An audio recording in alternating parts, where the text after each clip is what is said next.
మరి మన రాష్ట్రాలలో క్రిస్టమస్ చాలా అద్భుతంగా ఘనంగా జరిగించుకుంటూ ఉన్నాం.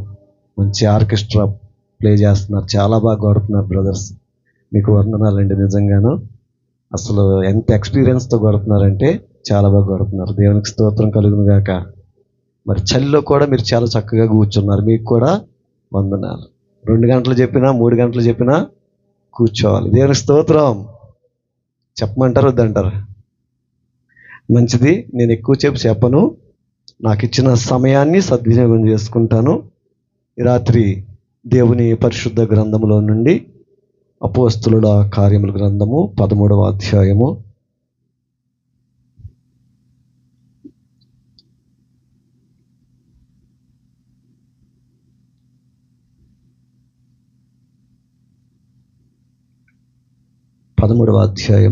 38, 39 వచనాలు, 40 వచనాలు చదువుకుందాం.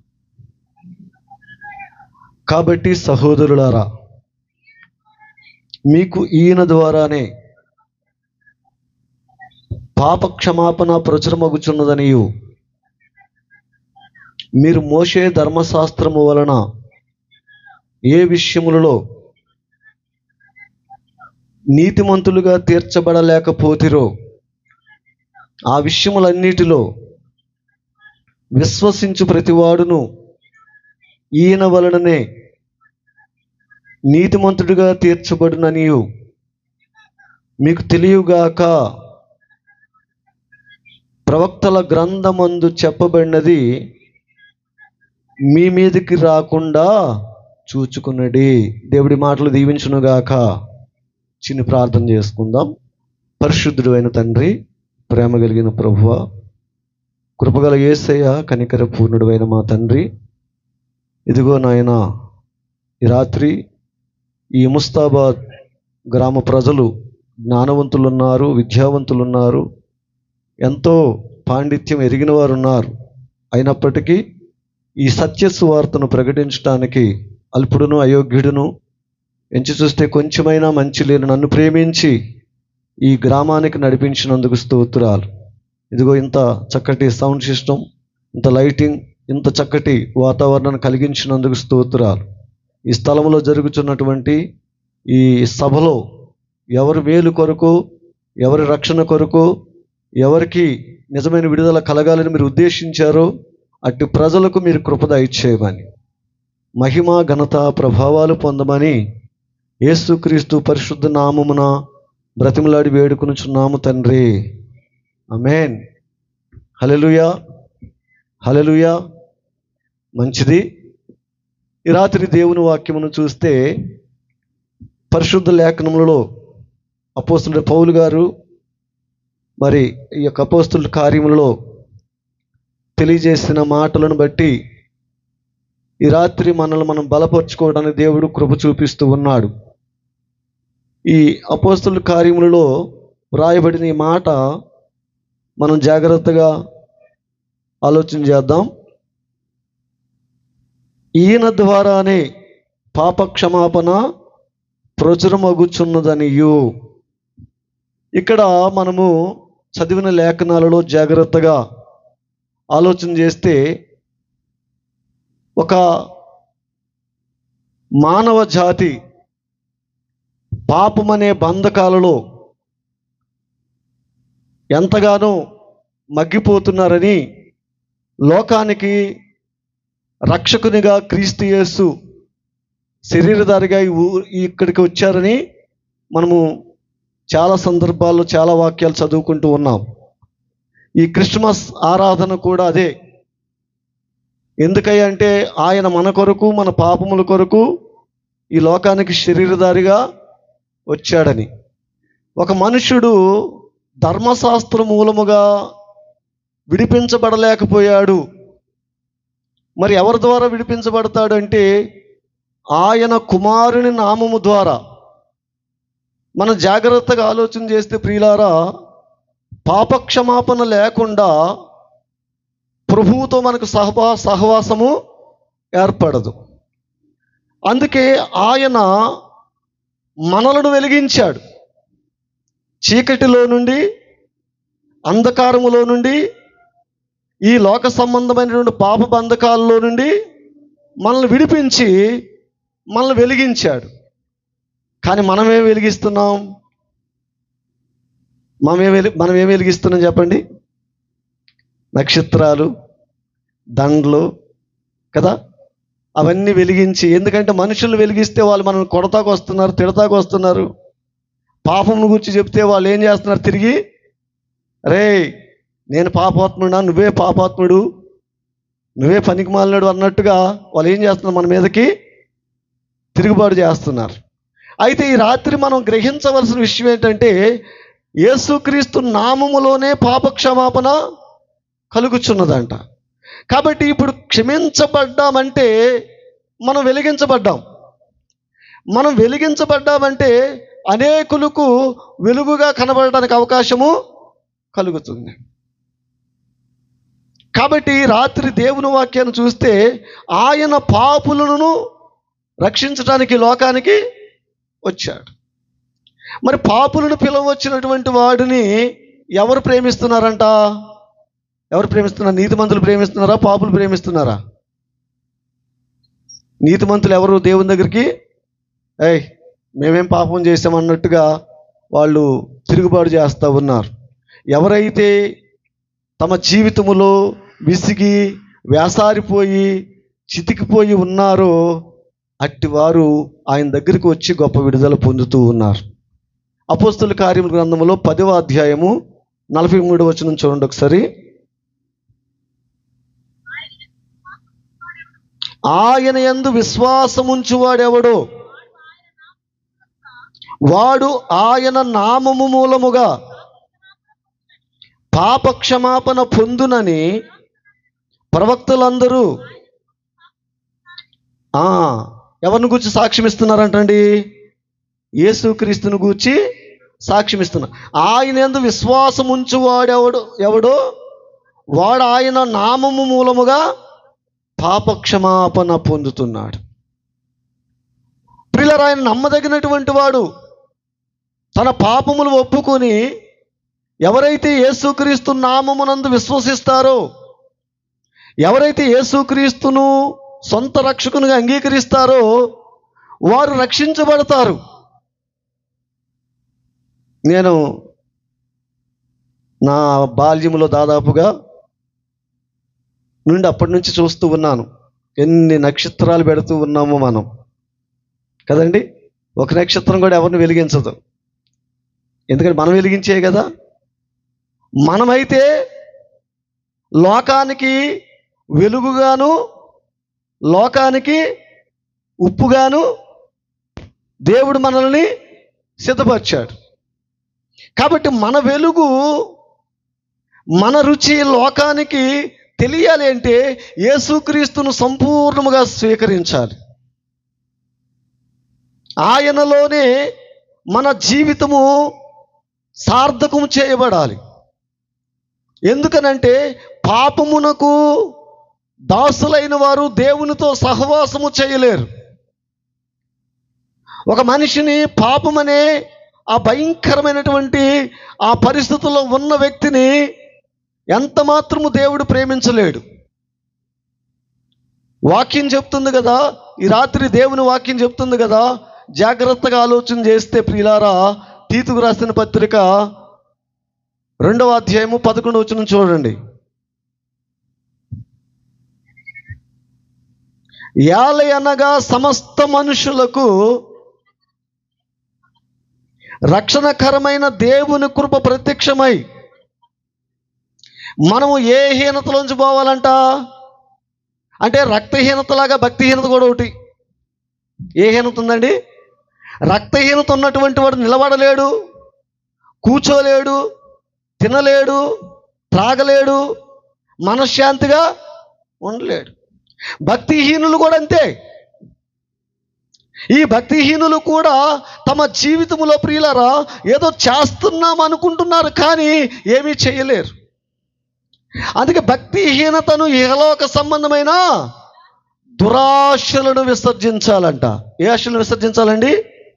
దురాశలు. ఇప్పుడు కూడా మన క్రైస్తవ బ్రదర్స్ సిస్టర్స్ మన ఇష్టాన్ని చేసుకుంటున్నాం, కానీ దేవుని చిత్తాన్ని చేయటంలే. దేవుని చిత్తాన్ని చేయలేకపోతున్నాం. గమనించండి, భక్తిహీనత మనలో ఉన్నంత కాలము దేవుని శక్తి మనలో రుజువుపరచబడదు. ఇహలోక సంబంధమైన దురాశలను విసర్జించాలి. ఎందుకు విసర్జించాలంటే దేవుని యొక్క కృప మన మీద అపరిమితంగా ఉంది కనుక ఆ కృప మనలో విస్తరించాలంటే దేవుని చిత్తాన్ని సంపూర్ణంగా గ్రహించాలి. నీవు రక్షించబడ్డావు, నీ కుటుంబంలో ఇంకా చాలామంది మిగిలి ఉన్నారు. నువ్వు మందిరానికి వెళతావు, కానీ నీ ఇంటిలో వారు మందిరానికి రాలేరు. నువ్వు సభలకు వెళతావు, కానీ దేవుని చిత్తం ఏంటో తెలియదు. ఈరోజు దేవుని వాక్యం చెప్తుంది ప్రియులారు, గమనించండి. అపవాద ఆయుధాలు కొన్ని ఉన్నాయి. అపవాద ఆయుధాలు తెలుసా మీకు? కోపం, ద్వేషం, పగ, ఈర్ష్య, అసూయ, కక్ష, మత్సరం, ఇవన్నీ అపవాద ఆయుధాలే. ఓరోజు అపవాది స్నేహితుడు వచ్చాడంట. వచ్చి ఆయనతో కలిసి ఉన్నప్పుడు అపవాది చూపించాడంట, నా ఆయుధాలు చూసావా? ఏం చూపించాడు?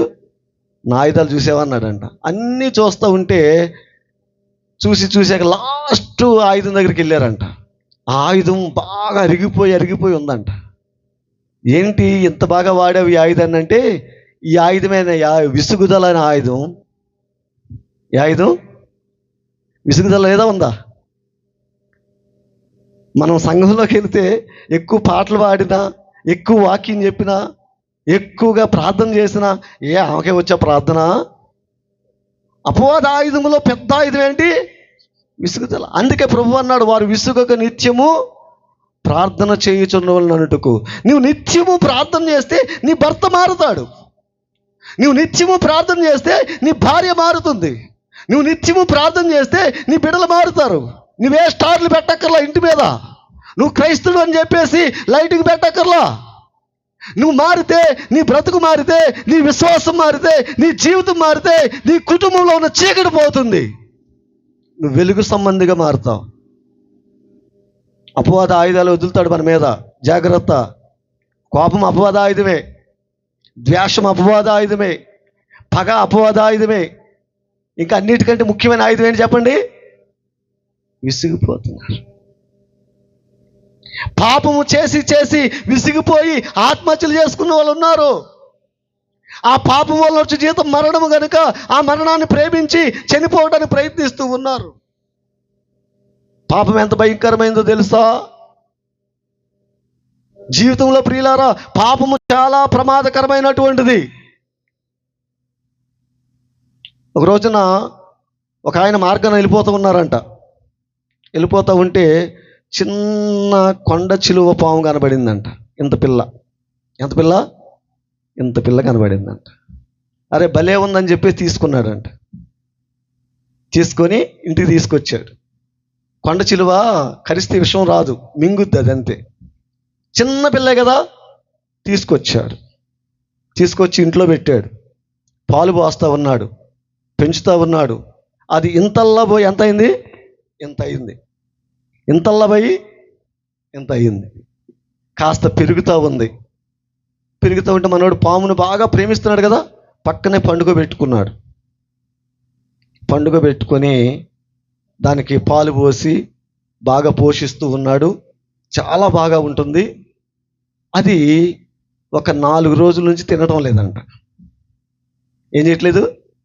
తినటంలా, పాలు పోసినా తాగటంలా, ఏమి చేయట్లేదు అది. అప్పుడు వెటనరీ డాక్టర్స్ ఉంటారు కదా, వెటనరీ పశువుల డాక్టర్లు ఉంటారు కదా, వైద్యులు చేస్తారు కదా, పశువులకి, కుక్కలకి, కోళ్ళకి వైద్యం చేస్తారు కదా. ఆయన కూడా పాముని తీసుకొని వెళ్ళాడంట. తీసుకెళ్తే ఆ డాక్టర్ గారు చూసి, ఎన్ని రోజులు తినట్లేదు ఇదంటే, వారం రోజులు ఏం తినట్లేదయ్యా. అప్పుడు ఆయన అన్నాడంట, ఏమన్నాడు తెలుసా? అయ్యా, అది నిన్ను మింగటానికి ప్రయత్నిస్తుంది. ఏం చేయటానికి? దాని శక్తి సరిపోవటంలా. అందుకేం చేస్తుంది? వారం రోజుల నుంచి ఉపవాసం ఉంది. పాపం కూడా అలాంటిదే. చిన్నది చిన్నది చిన్నది చిన్నది చిన్నది చిన్నది పెరిగి పెద్దదై ఆత్మహత్యలు చేసుకోవడానికి తీసుకుపోతుంది. ఈ రోజున ప్రియులారా, నీవు పుట్టినప్పటి నుంచి క్రిస్టమస్ జరుగుతూనే ఉంది, కానీ నీలో ఉన్న పాపం పోయిందా? నీవు పుట్టినప్పటి నుంచి నీ ఇంటిలో క్రిస్టమస్ సంబరాలు జరుగుతున్నాయి, కానీ క్రీస్తు నీతో ఉన్నాడా? యేసుక్రీస్తు నీ హృదయంలో నివసిస్తున్నాడా? యేసుక్రీస్తుకు నీకు ఉన్న సహవాసము సరైనదేనా? ఆయన అంత గొప్పవాడో చూడండి. అందరూ మంచి మంచి విలువైన సామాగ్రిని సంపాదించుకుంటే ప్రభువు అంటున్నాడు, నశించిన దాన్ని వెతికి రక్షించడానికి మనుష్య కుమారుడు. పాడైపోయిన వాటితో ఏం చేసుకుంటారండి? పాత సామాన్లు కొనే వాళ్ళు ఉంటారు, చూసారు, గుర్తుందా? కుర్చీలు, ఇరిగిపోయిన కుర్చీలు, ఇరిగిపోయిన బల్లలన్నీ కొనుక్కెళ్తారు పాత సామాన్లు. కేజీ 10 రూపాయలకి 5 రూపాయలకి కేజీ ఉల్లిగడ్డలు ఇస్తూ ఉంటారు. కానీ ప్రభువు అంటున్నాడు, నశించిన దానిని వెతికి రక్షించడానికి మనుష్య కుమారుడు లోకానికి వచ్చాడు. ఎంత గొప్ప మహనీయుడో చూడండి. నశించిన దానిని, ఇదిగో పాపములో నశించిపోతున్న వారిని, శాపములో నశించిపోతున్న వారిని, నిజముగా ఈ లోకములో ప్రియులారా ఎంతగా నశించిపోతున్నారో వారిని వెతికి రక్షించడానికి యేసుక్రీస్తు లోకానికి శరీరధారిగా వచ్చాడు. నిజంగా మనం ధన్యులం.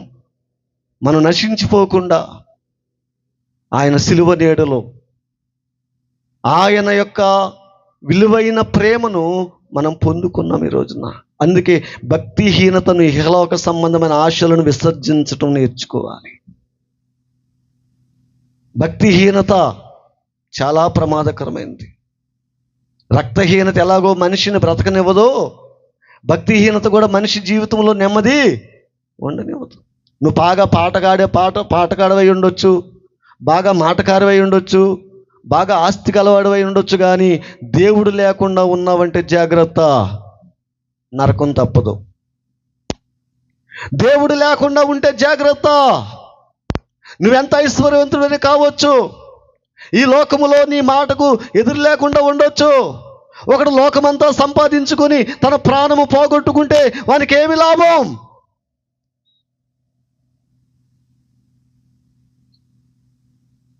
పేతురు రాసిన మొదటి పత్రిక 2వ అధ్యాయము 11వ వచనం చదవండి ఒకసారి.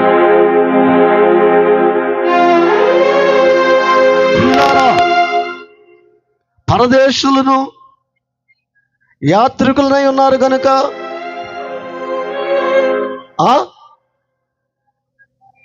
ఆత్మకు విరోధముగా పోరాడు.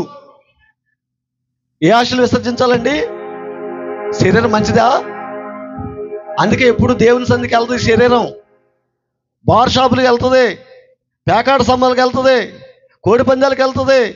ఈ శరీరము చెడిపోయిన స్థలాలన్నిటికీ వెళ్తుంది, పనికొచ్చే స్థలాలకి వెళ్ళదు. సినిమాలకు వెళ్తుంది. ఈ శరీరం సీరియల్ దగ్గర చక్కగా కూర్చుంటుంది. ఎక్కడైనా ఈ శరీరం సుఖంగా ఉంటుంది, కానీ దేవుని సన్నిధిలో మాత్రం ఈ శరీరం ఉండదు. మళ్ళా చదవండి, వచ్చిన చదవండి.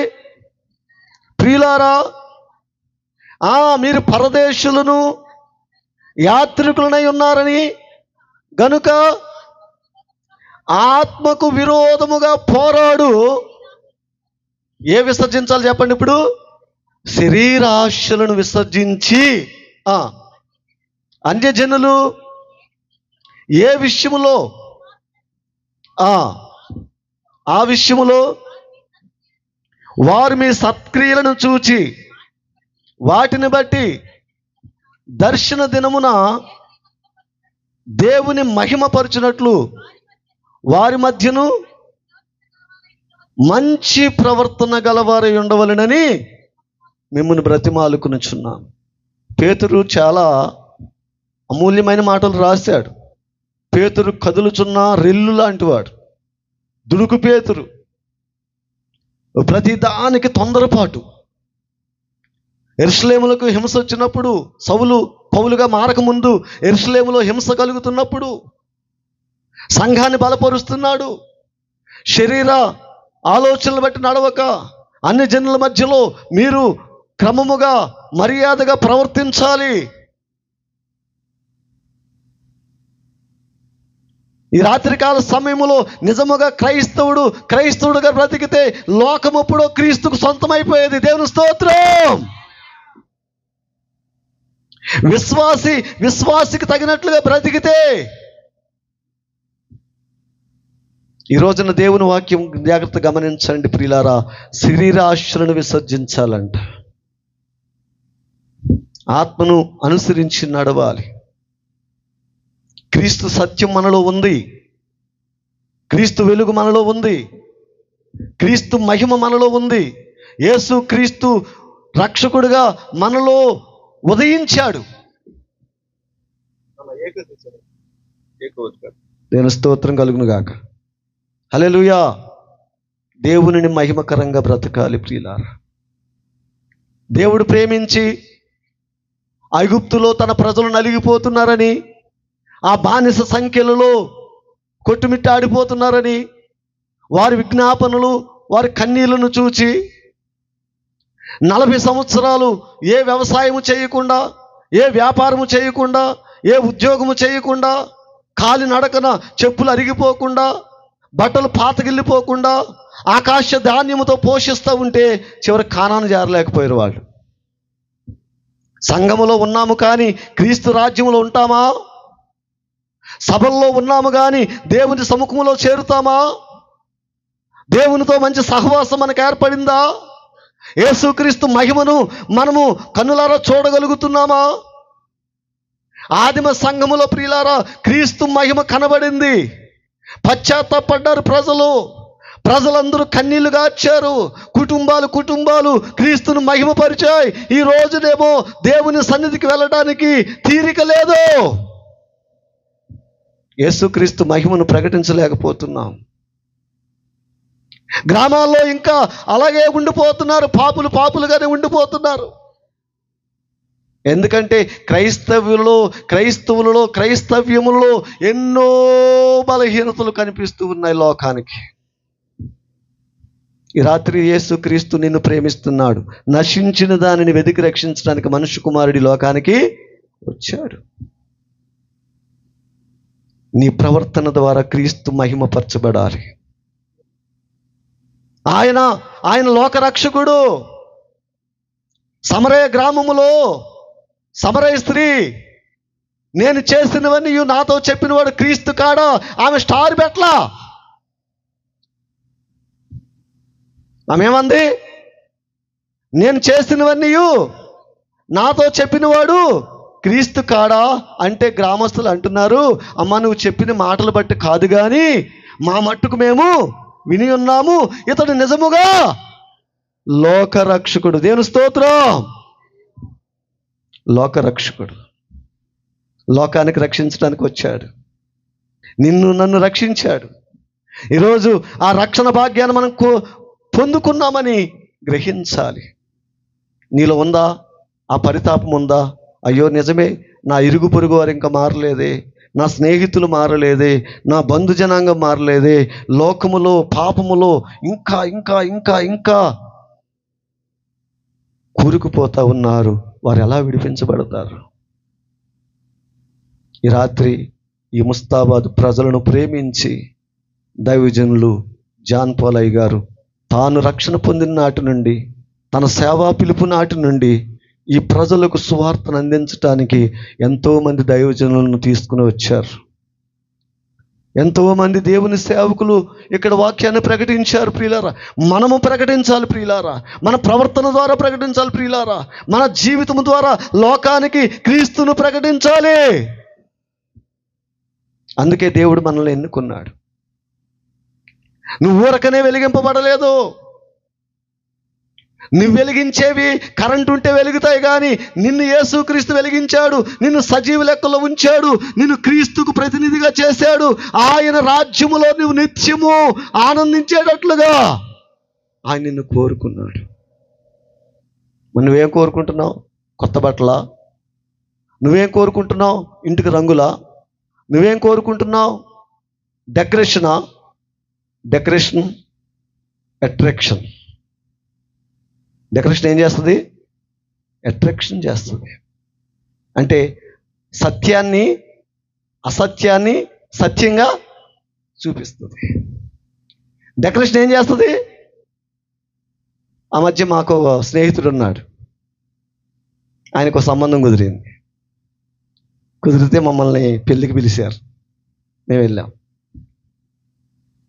ఏమనుకోమాకండి, పెళ్లి కుమార్తెని చాలా తెల్లగా అలంకరించి తీసుకొచ్చారు. ఎంత తెల్లగా వద్దంటే అసలు, అరే నువ్వెంత మంచోడు, చక్కటి భార్య దొరికింది నీకు అనుకున్నాం మేమందరం. పాపము తెల్లారి చూస్తే మొత్తం ఒరిజినల్ రంగు.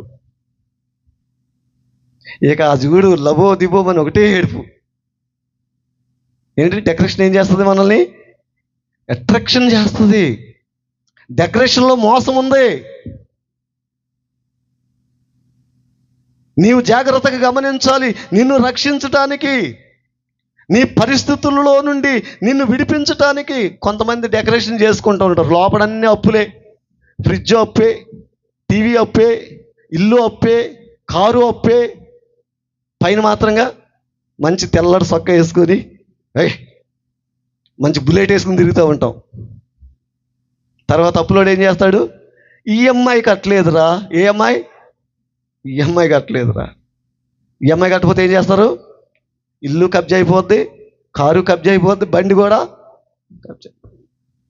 నీకు అవసరమా? ఉన్నవాడితో తృప్తి చెందు, జాగ్రత్త. దేవుని వాక్యం చెబుతున్న మాట మనం గ్రహించాలి. పరిశుద్ధ వాక్యములో పేతురు రాసిన మొదటి పత్రిక 1వ అధ్యాయము 5వ వచనం చూడండి. ఆ కడవరి కాలమందు బయలుపరచబడుటకు ఎలా ఏంటండి? సిద్ధముగా ఉన్న రక్షణ మీకు కలుగుటకు విశ్వాసము ద్వారా దేవుని శక్తి చేత కాపాడబడు మీ కొరకు ఆ స్వాస్యము పరలోకమందు. ఇందాక చదువుకున్నాం కదా, 2వ అధ్యాయము 11వ వచనంలో. మనం ఎవరమంట ఈ లోకంలో? యాత్రికులమును పరదేశులము. అంటే మన కొరకు ఆస్తి, నిజమైన ఆస్తి ఎక్కడుంది? పరలోకంలో ఉంది. కానీ మనం వెంపర్లాడేది ఎక్కడ?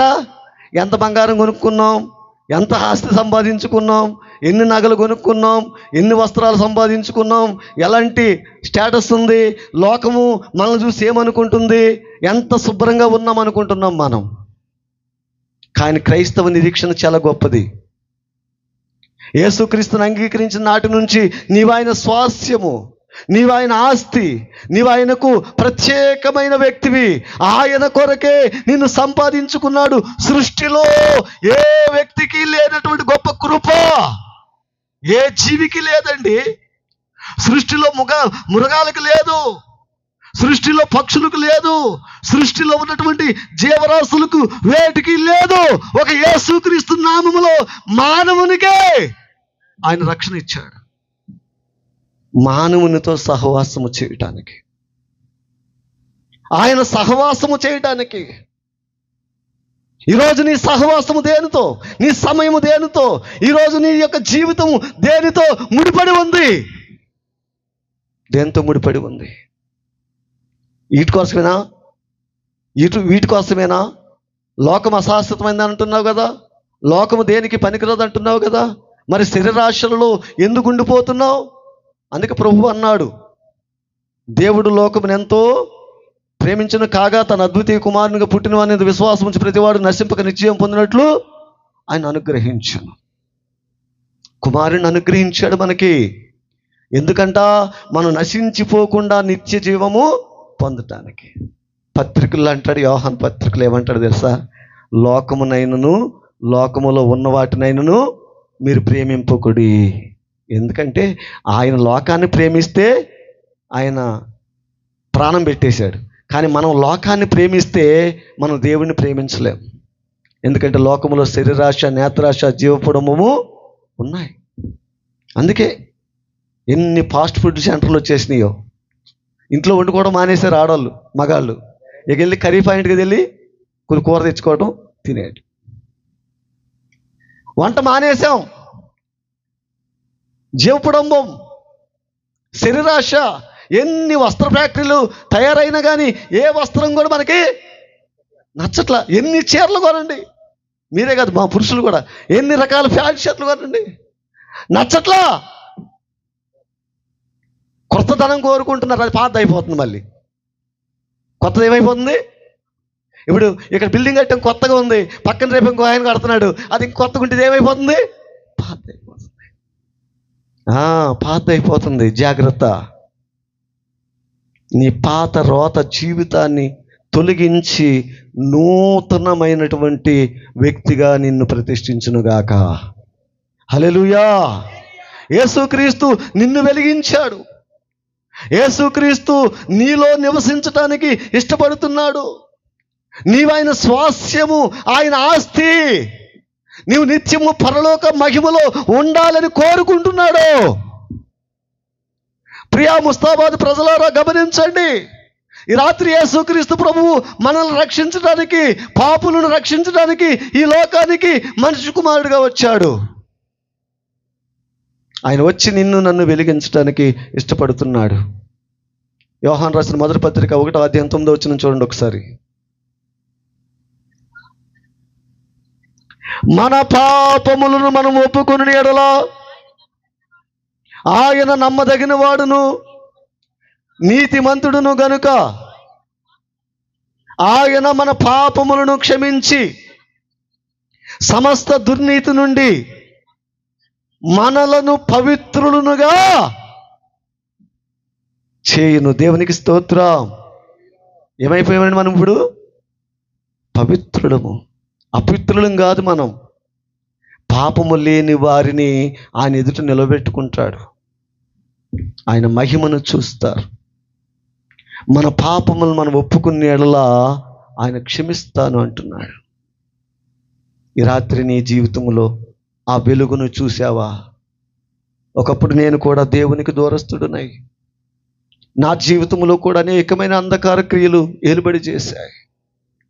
అనేక విషయాలలో నేను దేవునికి వ్యతిరేకిగా, దేవునికి శత్రువుగా, దేవుని ప్రేమకు దూరం అయిపోయి, దేవుని నీతి నెరగక లోకములో నశించిపోతూ ఉంటే ఆయన ప్రేమ నన్ను ప్రేమించి, ఆయన తన కౌగిట్లను దాచుకొని తన మహిమ కలిగినటువంటి పరిచర్య చేయడానికి నన్ను నిలబెట్టుకున్నాడు.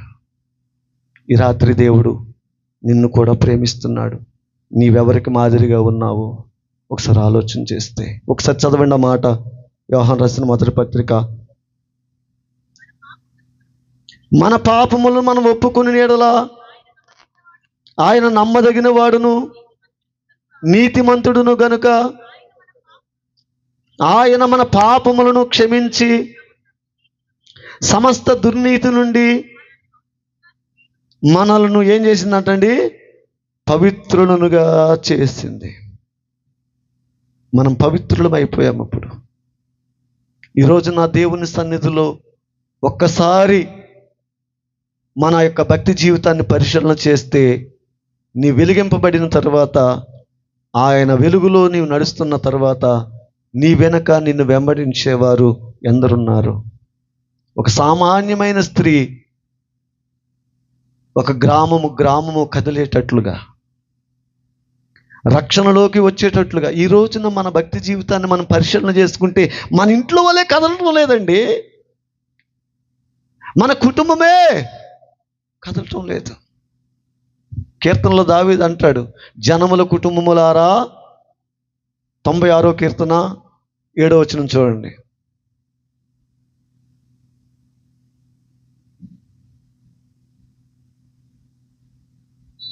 జనముల కుటుంబములారా యెహోవాకు చెల్లించుడి, మహిమా బలములు యెహోవాకు చెల్లించుడి, యెహోవా నామమునకు తగిన మహిమ ఆయనకు చెల్లించుడి. ఈరోజు నా దేవుని సన్నిధిని నీ కుటుంబం అంతా కనబడితే, దేవుని ప్రేమకు నీ కుటుంబము పాత్రమైతే,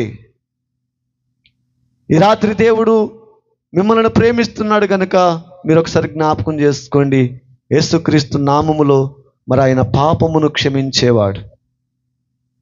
మన పాపములో మనము పడి చనిపోకుండా, నశించిపోకుండా, ఎక్కడో అంటాడు రోమపత్రిక 7వ అధ్యాయము 14-15 వచనాలు చూడండి ఒకసారి. అక్కడ ఒక మాట అంటారు పౌలు గారు, నేను ఏవైతే చేయాలనుకుంటున్నానో అవి చేయలేకపోతున్నాను అంటాడు. చూద్దాం. 7వ అధ్యాయం 14-15 వచనాలు. ధర్మశాస్త్రము ఆత్మ సంబంధమైనదని ఎరుగుదుము, అయితే దేనికి అమ్మబడిపోయారంటండి? పాపమునకు అమ్మబడి ఏ సంబంధం అయిపోయాడండి? పాపమునకు అమ్మబడి శరీర సంబంధనై ఉన్నాను. ఏలయనగా నేను చేయనిది నేను ఎరుగును, నేను నిశ్చయించినది చేయక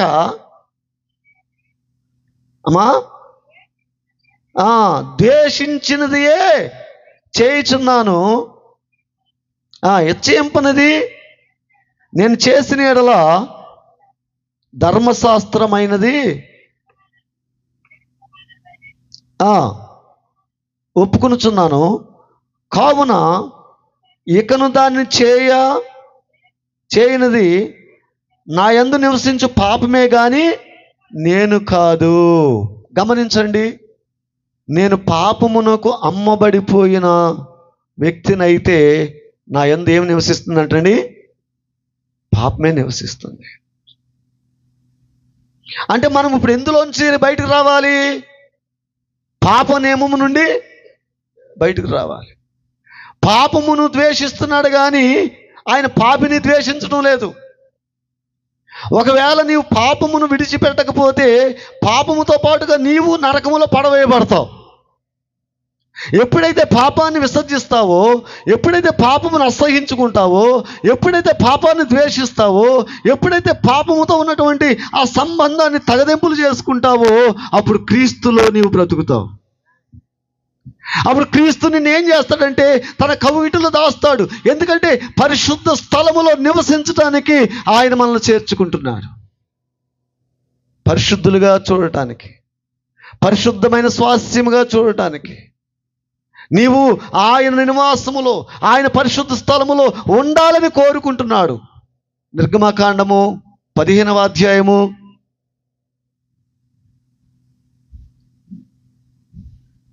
15వ అధ్యాయము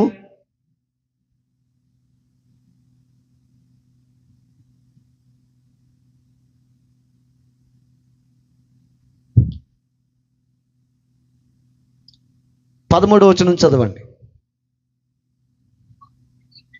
నీవు విమోచించిన ఈ ప్రజలను నీ కృపచేత తోడుకుని పోతివి, నీ బలము చేత వారిని నీ పరిశుద్ధ ఆలయమునకు నడిపించితివి. దేవుని స్తోత్రం. ఎక్కడ తీసుకొచ్చాడు? ఏం చేశాడంటే ఆయన విమోచించాడు. ఐగుప్తు బానిసత్వములో నుండి, ఆ కఠినమైనటువంటి పరిస్థితుల్లోంచి వారిని విమోచించినటువంటి దేవుడు ఈ రాత్రి నిన్ను నన్ను కూడా ప్రేమించి ఆయన విమోచించడానికి ఇష్టపడతా ఉన్నాడు. అయితే నీవు దేవుని కృపను జాగ్రత్తగా గుర్తించాలి. నీ వెలిగింపబడ్డావు, ఆ వెలుగులో నీవు ఉన్నావు. ఆ సత్యాన్ని గుర్తిస్తే ఆ సత్యము నీలో ఉండిపోతుంది. నీతిమంతుడిగా నీవు ఉండాలి, నీతిని అనుసరించే వ్యక్తిగా ఉండాలి. ప్రియులారా, మనం లూకాసు సువార్త 19వ అధ్యాయం చూస్తే అక్కడ పొట్టివాడైనటువంటి జక్కయ్య ఏ రీతిగా ఆయనను చూడలేని స్థితిలో ఓ చెట్టెక్కి ఆయన చూడటానికి ఆయన ప్రయత్నిస్తున్నప్పుడు ఆయన తన క్రింద, ఆ చెట్టు క్రింద నిలవబడి, జక్కయ్య త్వరగా దిగు, నేడు నీ ఇంటిలో ఉండవలసి ఉన్నదంటే అప్పటికప్పుడు తన ఇంటిని ఎంత శుభ్రం చేసుకున్నాడు, అప్పటికప్పుడు తన ఇంటిని ఎంత నీతిగా మార్చుకున్నాడు. ఏ భార్య ఒప్పుకుంటుందంటే ఆస్తి సగం బాగా బీదలకు ఇస్తానంటే? కుటుంబం ఒప్పుకుంటుందా? ఆస్తి సంపాదించమంటే ఒప్పుకుంటుంది, కానీ ఆస్తిని పాడు చేస్తే ఊరుకుంటుందా? ఊరుకోదు. కానీ ఆ కుటుంబంలో జక్కయ్య ఆజ్ఞాపించినట్లుగా, ఆలోచించినట్లుగా ఎంత త్వరగా తన ఆస్తిలో సగము బీదలకి, ఎవరి దగ్గరైనా అన్యాయముగా దేనినైనా తీసుకుంటే 4 గంటలు చెల్లిస్తానని నష్టపరుచుకున్నాడు. అప్పుడు అంటాడు ప్రభు, ఇతడును అబ్రహాము కుమారుడే. నేడు ఇంటికి, మరి నీ ఇంటికి ఏది? నీ ఇంటికి ఈ సంతోషమే ఏది? ఇంటి మీద స్టారు, ఇంట్లో బారు, ఇంటి మీద మంచి లైటింగు. బా, ఇంత మాత్రం మారు మనసు లేదు. మళ్ళీ ఏదైనా సేవకులు చెప్తే పౌరుషం, కోపం. అంత నీతిమంతుడు ఉన్నాడా? నీతిమంతుడు ఉంటేనే పరలోకం వెళ్తాడు. నీతిగా బ్రతికితేనే దేవుని రాజ్యంలోకి వెళ్తాడు. ఎవరో నీతిమంతులుగా ఉన్నారా లేరని కాదు. ఎవరో త్రాగుబోతులైతే నువ్వు త్రాగుతావా? ఎవరో అబద్ధికులైతే నువ్వు అబద్ధం ఆడతావా? ఎవరో అసత్యంలో బ్రతికితే నువ్వు అసత్యంలో బ్రతుకుతావా? జాగ్రత్త. గోధుమలు గురుగులు కలిపి పెరుగుతాయి, కానీ గోధుమలు ఎక్కడికి వెళ్తాయి? కొట్లలోకి వెళ్తాయి, యజమాని స్వాస్థ్యంలోకి వెళ్తాయి. మరి గురుగులు కట్టలు కట్టి అగ్నిలో కాల్చబడతాయంట. కాల్చబడే గుంపులో ఉంటావా? యజమానుడు వాడుకునే గుంపులో ఉంటావా? యేసుక్రీస్తు రక్షణ నీ ఇంటికి వచ్చిందో లేదో ఒకసారి చూడు. యేసుక్రీస్తు నీ ఇంట్లో వెలుగుచున్నాడో లేదో, యేసుక్రీస్తు మహిమ నీ గృహములో, నీ జీవితంలో, నీ కుటుంబ జీవితంలో, నీ ఇరుగు పొరుగు వారిలో కనబడుతుందో లేదో ఒకసారి చూడు. ఇంత గొప్ప సమయం, ఇంత గొప్ప సమయం, ఇంత విలువైన సమయం, ఇంత ఆశీర్వాదకరమైన సమయం ఆయన మనకిచ్చాడు ప్రియులారా. అయితే యేసుక్రీస్తు నువ్వు అంగీకరిస్తున్నావా? ఈ రాత్రి నీ జీవితంలో ఎలాంటి మార్పు ఉంది?